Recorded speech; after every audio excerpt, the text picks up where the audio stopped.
Hi everyone, my name is Caroline and I'm with Boardable. If you haven't heard of Boardable before, we are your central location for everything that your nonprofit board needs to do, whether it's voting, document sharing, planning meetings, and we've even launched in beta a video meeting feature that you're definitely going to want to check out. So you can sign up for a free trial, no credit card, nothing, at boardable.com. But today, I'm super excited to have you at our webinar. We have Meg Liffick here from Smallbox, and she's going to talk to us about strategic planning during such uncertain times and reimagining mission delivery. Thank you for coming, Meg. Welcome. Thank you so much. I'm excited to be here and happy to get going whenever you're ready. Okay, everybody, we wanted to say hello, but we're going to turn our video off now so that our sound quality is extra good. But we will go ahead and get started. Take it away, Meg. Well, thanks so much. I'm so happy to have been invited by Boardable and to be here with you to provide a resource, which we at Smallbox hope will give you hope in this moment of great anxiety and uncertainty. For the next 35, 40 minutes or so, I'm going to be walking you through a framework for finding strategic direction during this time of disruption.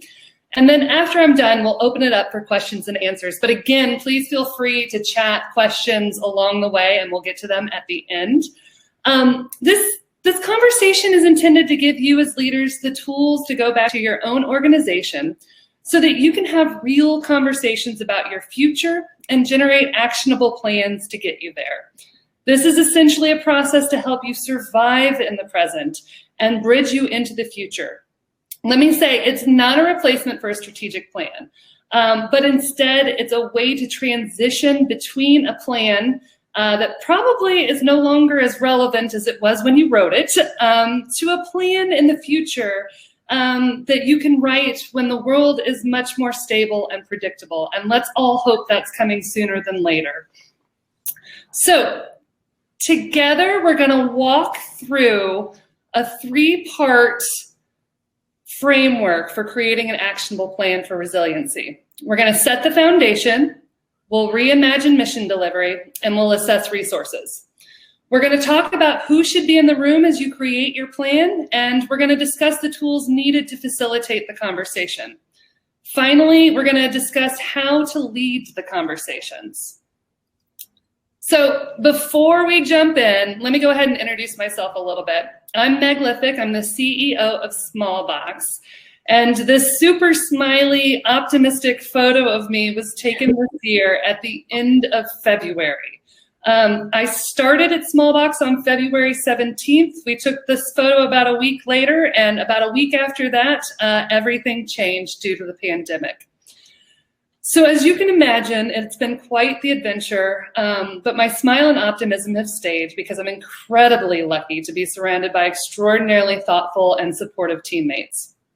Before Smallbox, I spent 6 years at Butler University, where among other responsibilities, I oversaw the university's on-site and online brand experiences. And then prior to Butler, I was the director of public affairs at the Indianapolis Museum of Art, where I oversaw marketing, communications, and audience engagement. As you can see, I've spent the first 20 years of my career entirely in the nonprofit and higher ed sectors, and I care deeply about helping purpose-driven organizations, which is why I'm so grateful to be here with you today and with Boardable. So let me tell you just a little bit about Smallbox. We're an Indianapolis-based creative agency focused on strategy, web, and brand experiences for mission-driven organizations. Everything we do is informed by you and your audience. Our people-centered approach and passion for community drive solutions that amplify the impact of your work.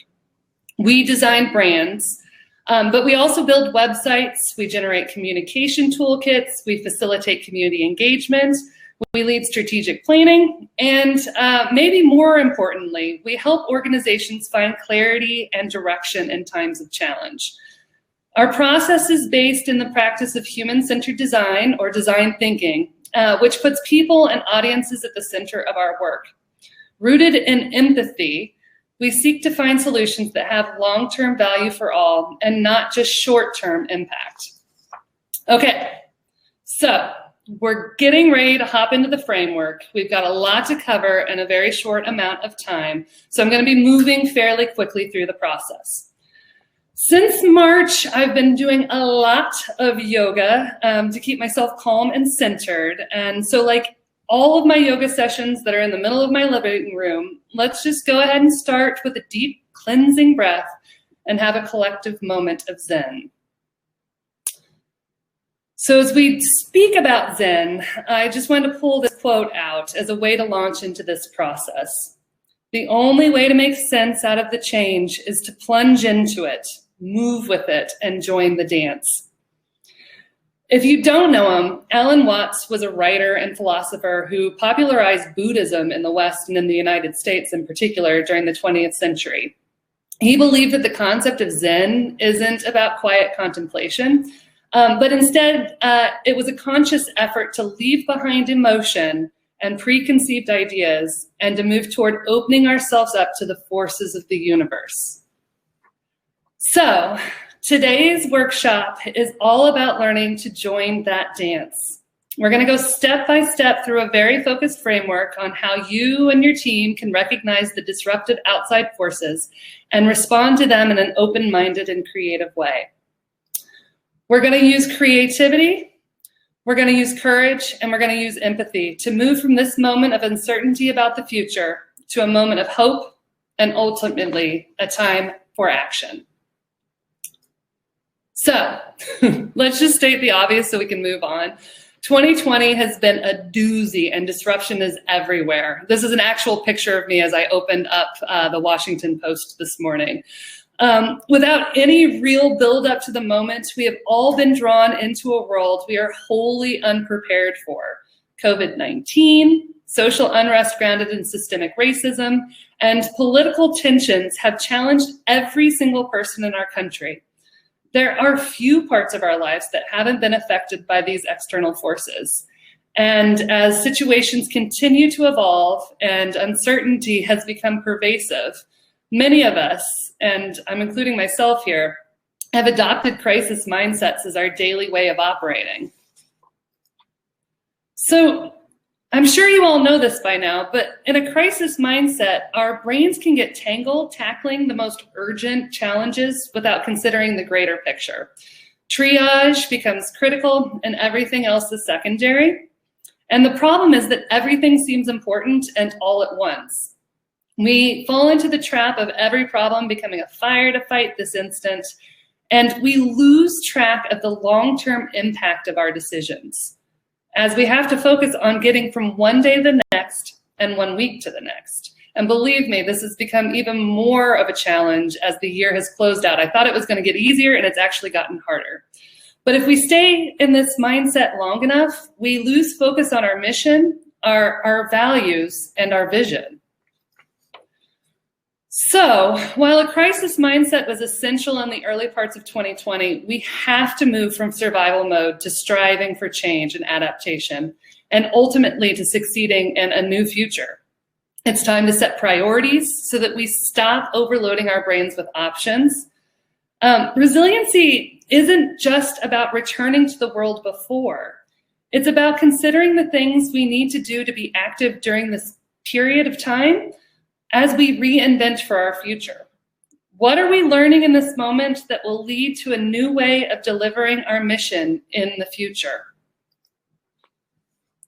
So, why should you use this framework? Well, we built it to help you get untangled from the crisis mindset and to provide a moment of pause for you and your team so that you can infuse certainty and clarity at a time when we're all short on both. Okay.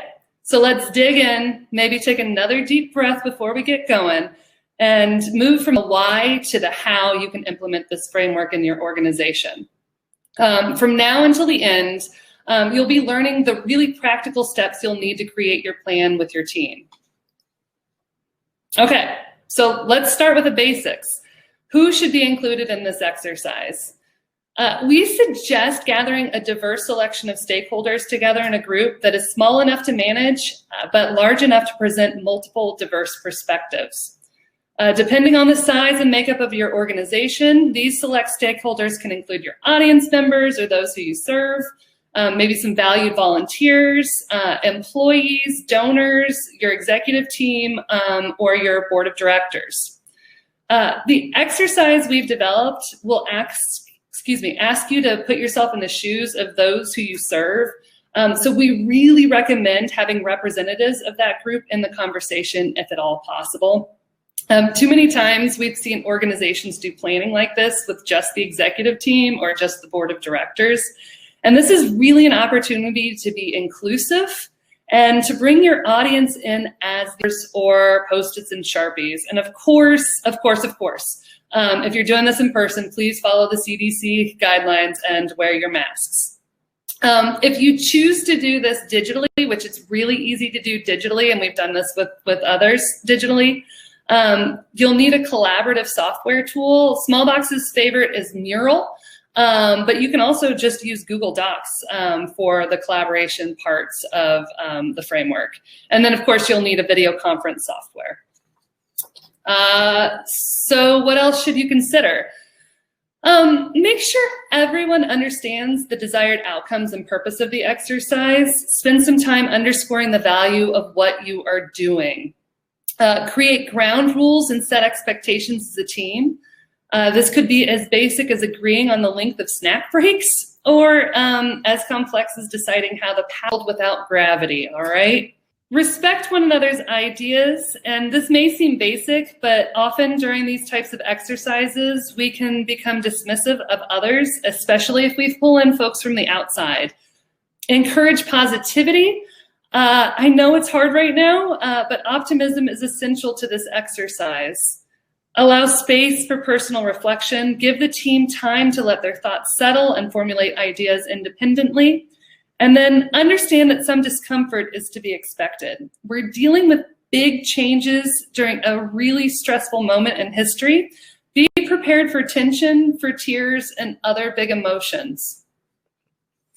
Okay, so now that you have the rules of engagement, you've determined your people and tools, let's move into part one of the framework. Engage in conversation with each other about why the mission, vision, and values were chosen and why they are critical.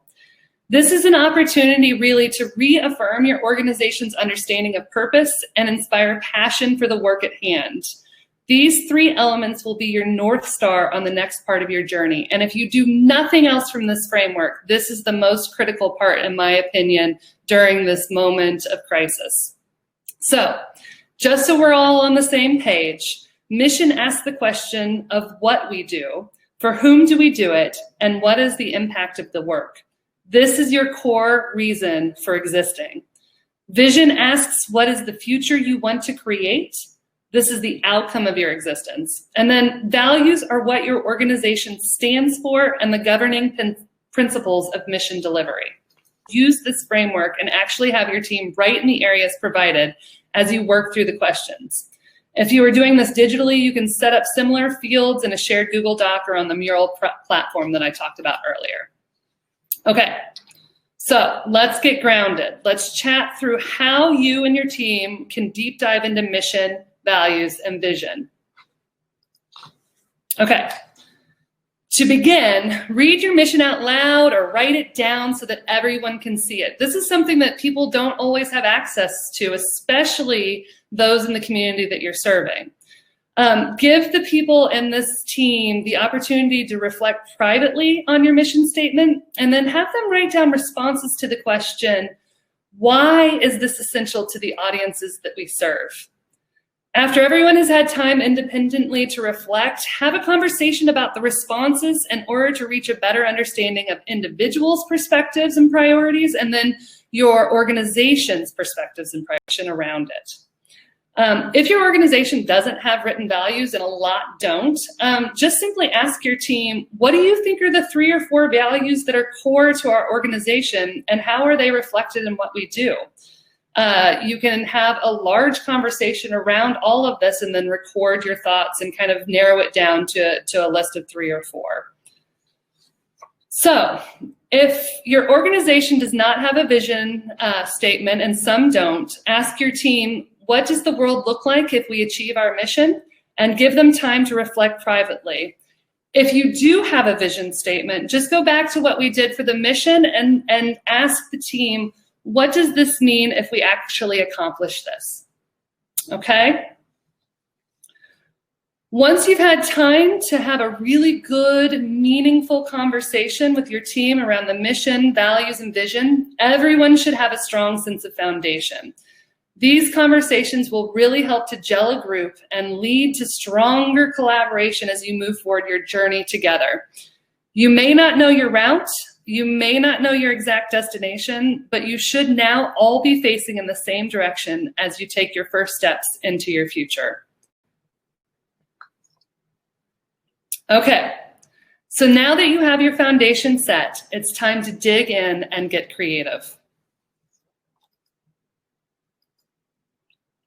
Again, here's the worksheet that you and your team will be filling out during the stage of planning. This sheet will help you through the heaviest lift in the process, steps 2, 3, and 4. You'll work left to right. You're going to first identify your audiences, then you're going to identify your pivots or opportunities, and then you're going to imagine new futures. So let's talk more about the far left part of the worksheet and really kind of dig into your audiences. At Smallbox, we are all about people. Most processes we go through put audiences and stakeholders at the center of our decision making. By using empathy as a guiding force for decision making, outcomes are created with people, not for people. We believe this form of inclusivity ultimately defines the best long-term solutions and encourages ownership and equity for all who benefit from your mission. So, it's time to identify your people or key audiences. First, have the members of your team reflect individually on who they think are the 4 most critical stakeholder groups. After everyone has had a chance to write down their list, then as a team, through conversation, agree on the top 4 stakeholder groups that you want to focus on during this process. Are they your annual donors? Are they your volunteers? Are they individuals who receive your services? Are they your partners? And then spend time as a group discussing the changes that each stakeholder group is facing and consider ways that disruption has occurred in their lives. And disruption we often think of as being a negative term, but it can be both good and bad. And really exploring some of the ways that it can be good, people now may have more free time because they're not commuting to work on a daily basis. People have a greater desire for human connection at this moment because we sure are lacking it in real life. They have a greater desire to help others because they're seeing the value and the power of that. A greater awareness of racial inequity is really a critical thing to consider during this moment. Some examples of bad, and I think these are more obvious, so I'm just going to go very quickly through it, could be the economic uncertainty or job loss, social distancing, and then lack of childcare. So you're going to map these stakeholder experiences and you're going to put those into the framework and on the worksheet. And then it's time for step 2, identifying new opportunities.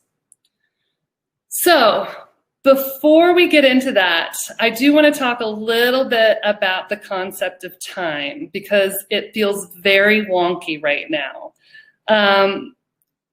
This step in the worksheet asks you to identify short-term opportunities versus long-term opportunities, but who the heck knows what short-term and long-term are anymore? Time's gotten a little bit squishy. For many of us over the last few months, short-term has meant by the end of the day, or at the very least by the end of the week. Long-term has been some gray, fuzzy zone in the future we couldn't even bring ourselves to consider. For the purpose of this conversation and the framework, let's set parameters so that the concept of time isn't so intimidating. I think it's fair to state for planning purposes that short-term can be in this moment, while there's still a great deal of uncertainty about COVID and the economy and even the presidential election. which we can presume will be, for the next 12 months or so, we're going to be in this time of instability.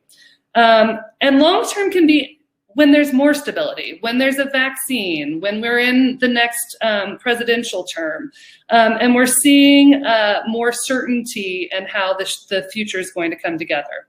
Let's hope that that's 2022.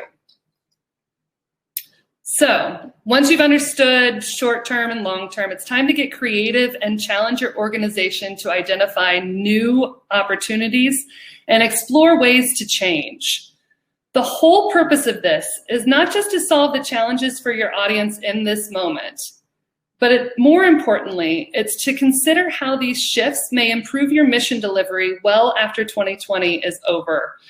Our goal here is not to return to how things used to be. It's to take the lessons of this moment and to become better when the world has more stability. So, to do this, you're going to want to ask your team to consider the following questions.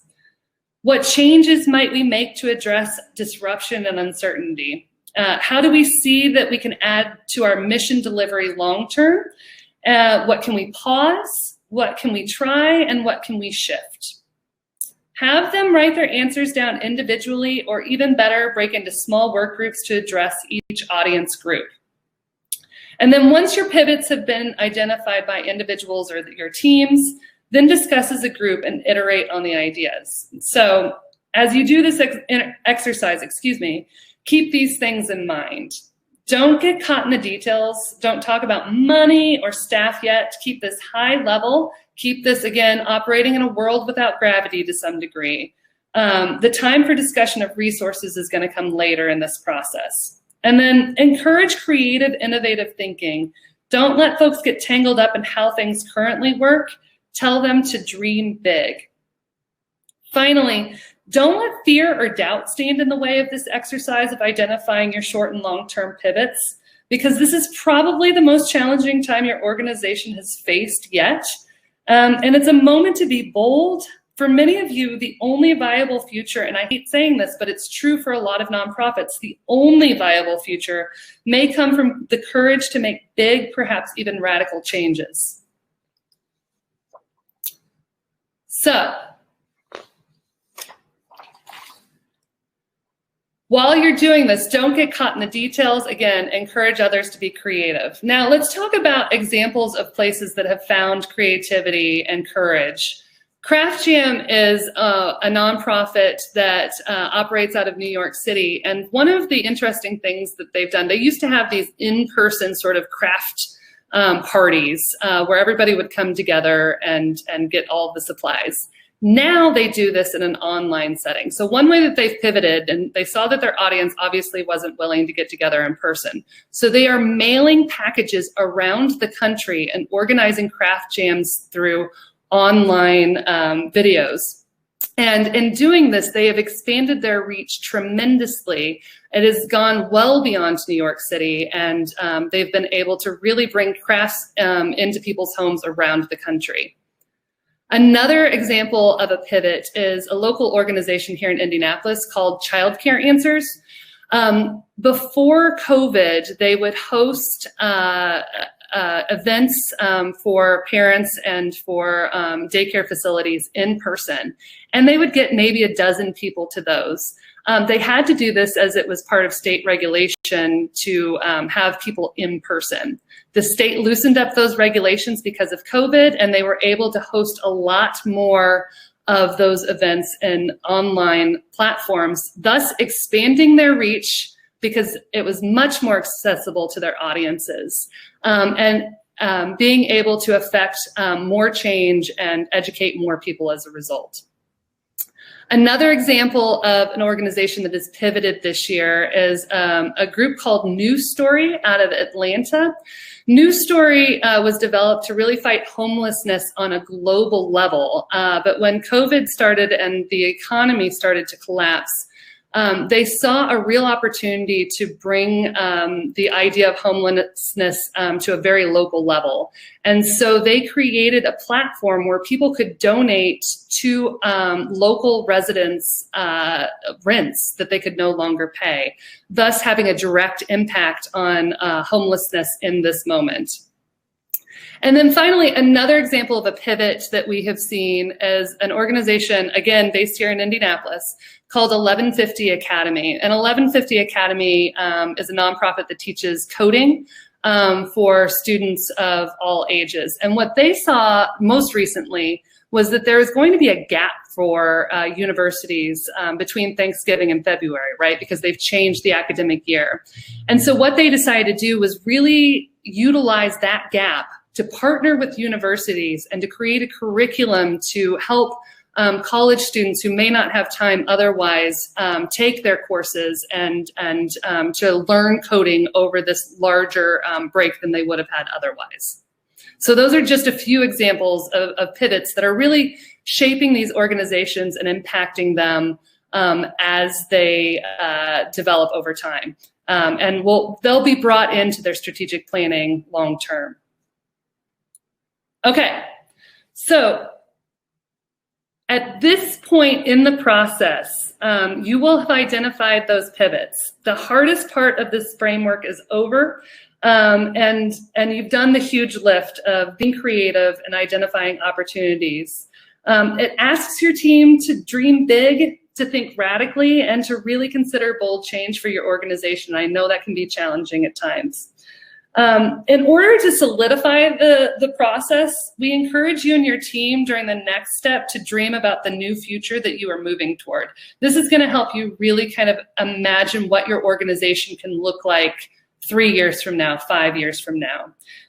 It will help you shape your thinking even more and give you a better understanding of the benefits that these changes can make on your organization, on those who you serve, and then on the community and world at large. So, as you're doing this, ask the group as a whole, if we implement these changes, what outcome do we expect and how will this affect our audience? Again, remember that not get caught in the details and to be sure to put yourself in the audience's shoes. It would be super helpful in this part of the process if you have your stakeholders as part of the conversation, as it makes it that much easier to understand what the future might hold for them. Okay, you've made it through reimagining mission delivery, you've identified your audiences, you've discovered your pivots, and you've considered what the future may look like with all of these changes. I really hope that at this point your team is feeling pretty energized and hopeful about the opportunities at hand.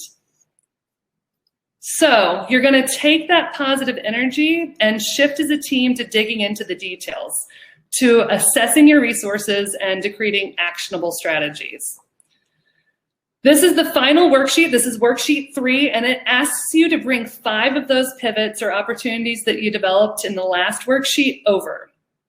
You may have determined a dozen, and I hope that you've determined more than a dozen opportunities and pivots. I hope you really got a huge list going. But we're only going to bring 5 over right now so that you can stay really focused on action planning.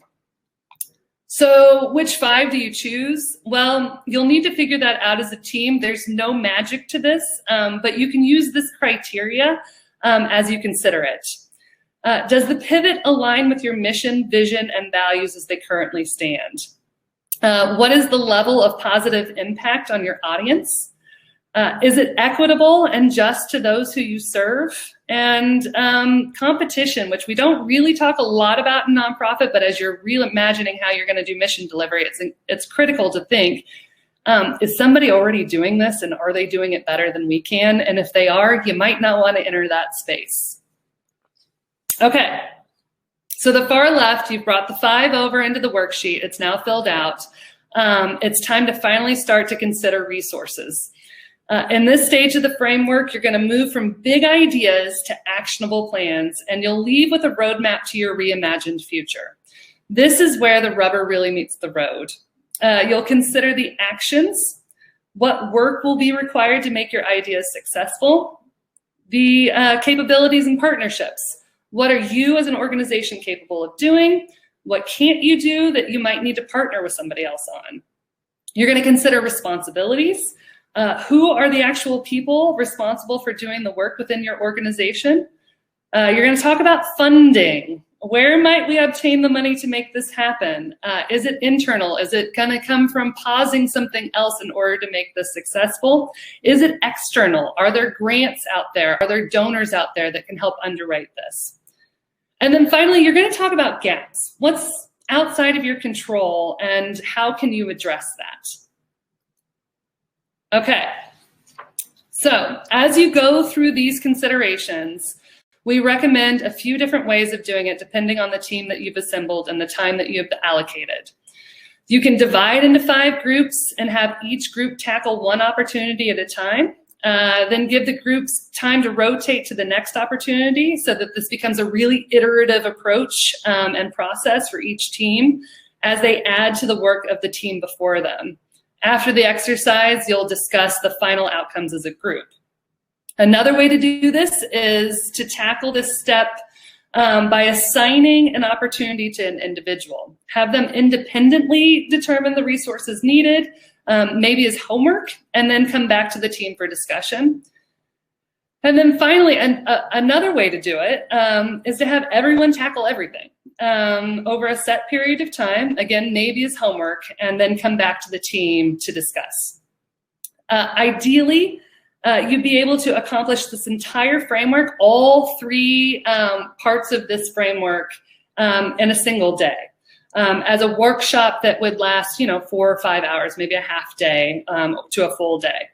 But I'm a realist, and I know that time is precious for nonprofits in particular, and even more so during this time. So if you can't do all of this framework in a day, the idea of the homework can be really helpful, and you can do this kind of as an ongoing process over a week or 2 weeks or even 3 weeks. Do what you need to do to be thoughtful, to be expedient, and ultimately to create a plan that your organization feels inspired to implement. Once you've done this part, once you've identified your resources and moved through this part of the worksheet, you are done. You've determined how you're going to move into that future, and you've put real actionable steps in place.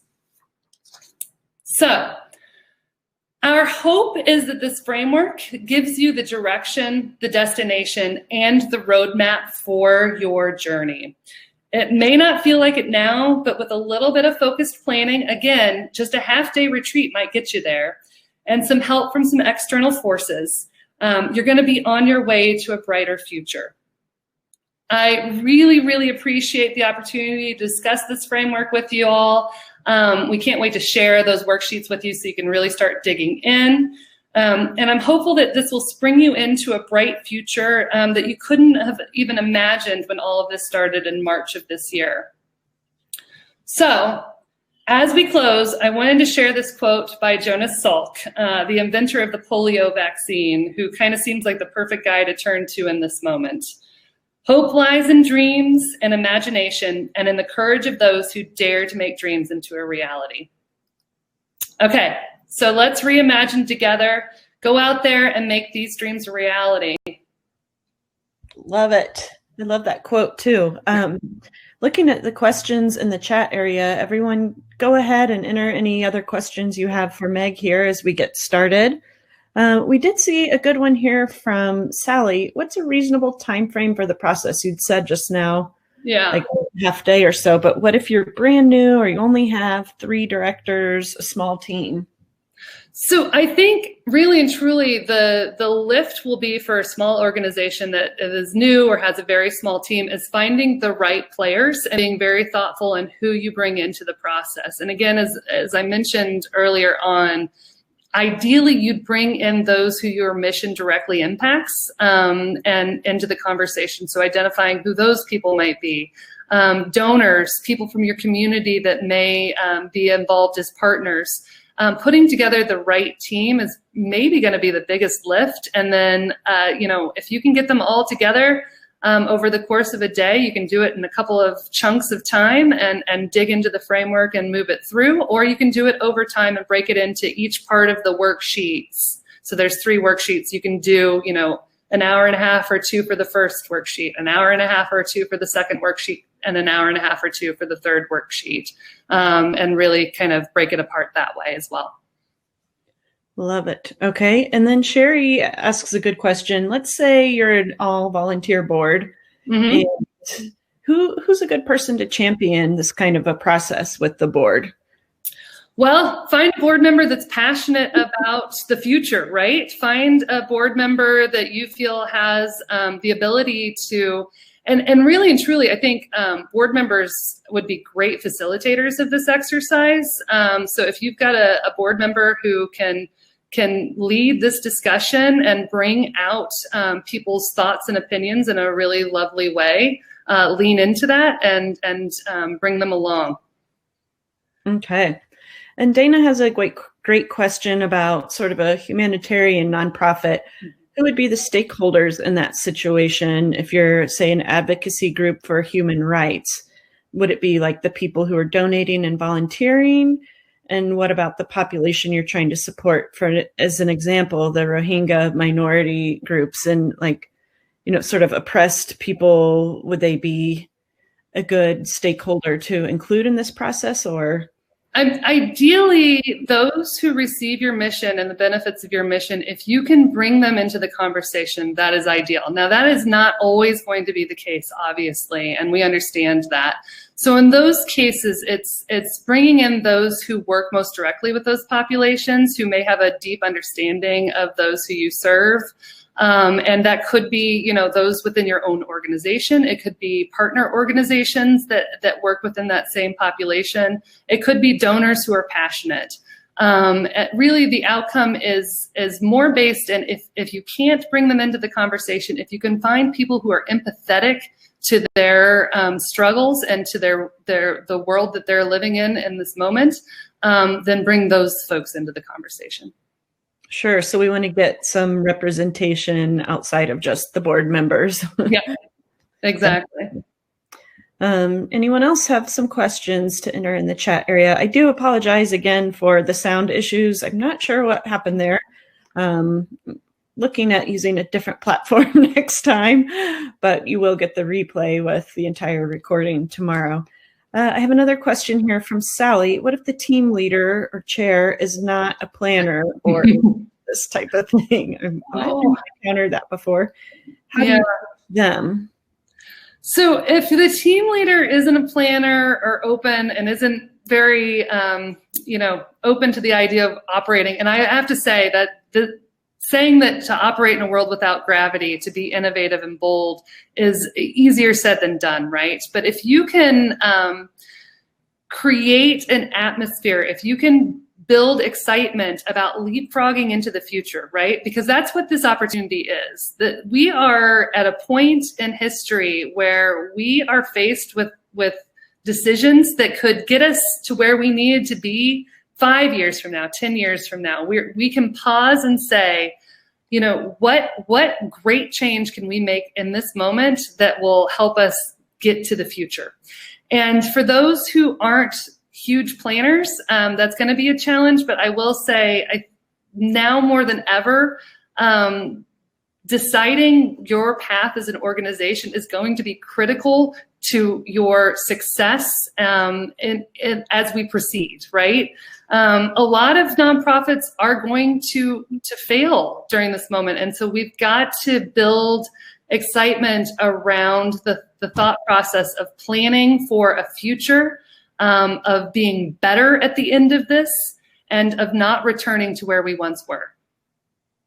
So that leadership's either going to need to step up, or the organization will seriously suffer potentially. Yeah. And I will say this, as an organization that comes in and consults and leads these sorts of conversations, sometimes you have to bring in outside voices to do that, right? Mm-hmm. Sometimes you have to bring in somebody externally to infuse that spirit in your leadership.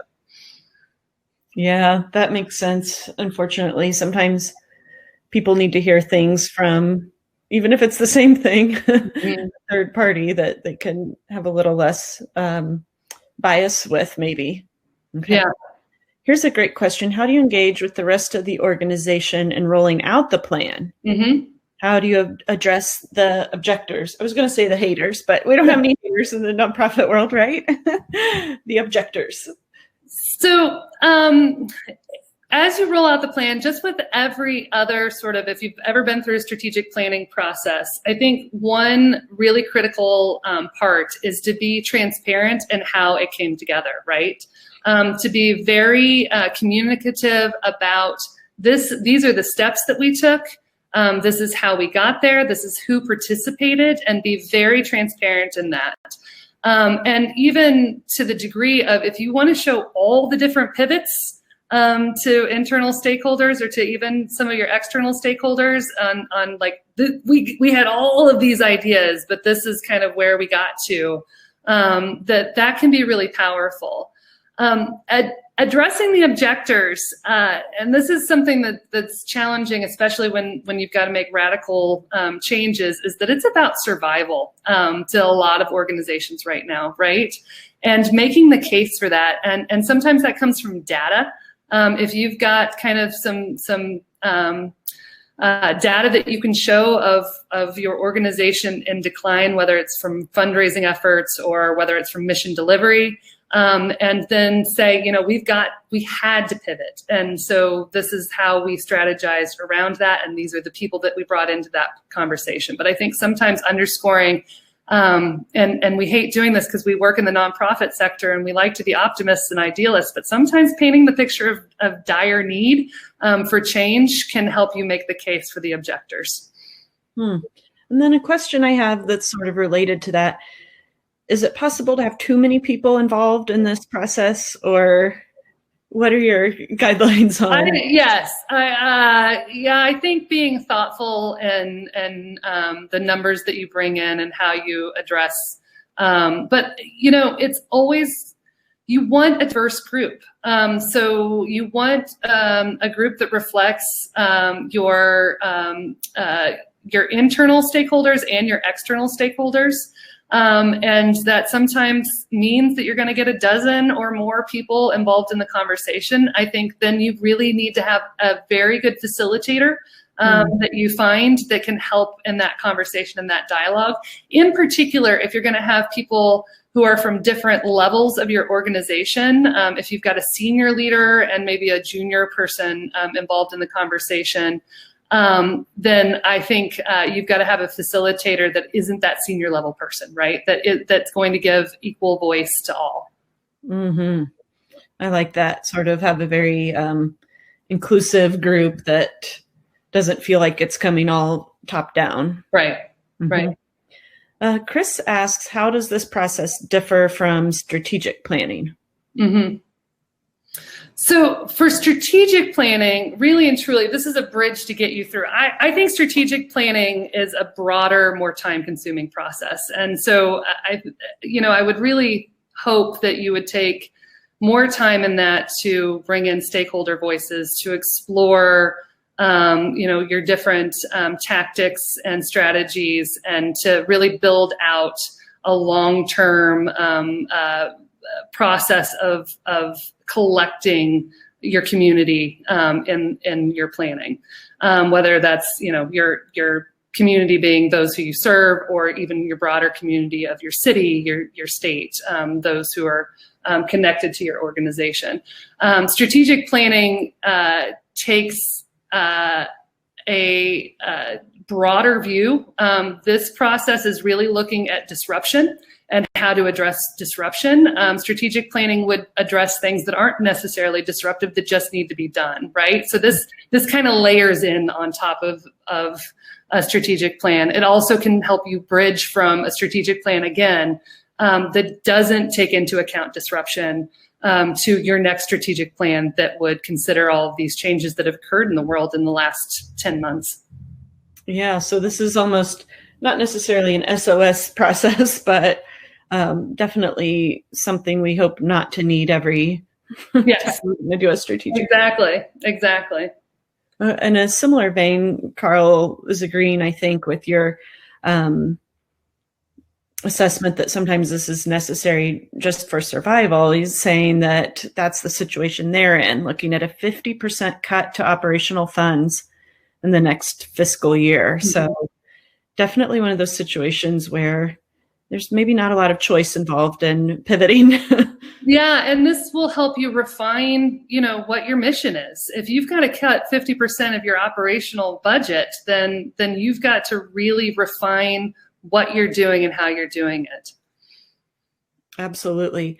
That reminds me too, do you have any tips for sort of creating that positivity in this process, or how to put a good spin on, when things are looking a little dire in terms of coming up with solutions? And it's kind of inherent in the process, to be perfectly frank, is to take control over the unknown. To take control over the disruption. And so this process really gives you the opportunity to do that, to say, there's chaos. We see chaos. We see these changes that are happening in the world. And we're going to put our hands around it, and we're going to decide how we're going to deal with it.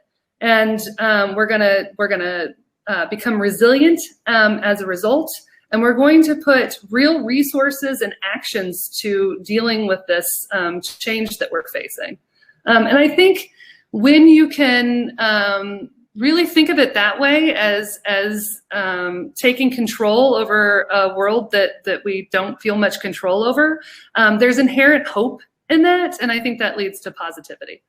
Yeah, it's empowering to sort of face the music rather than la, la, la, la. Exactly. And to get out of the everything's on fire, right? Everything feels like it's on fire right now. And that's both within our organizations and then externally in the world. And so if you can help mend, the fire, put out the fire within your own organization by thinking about the future a little bit more strategically, then it will help everybody find a little bit more footing and balance with the things externally as well. I love that.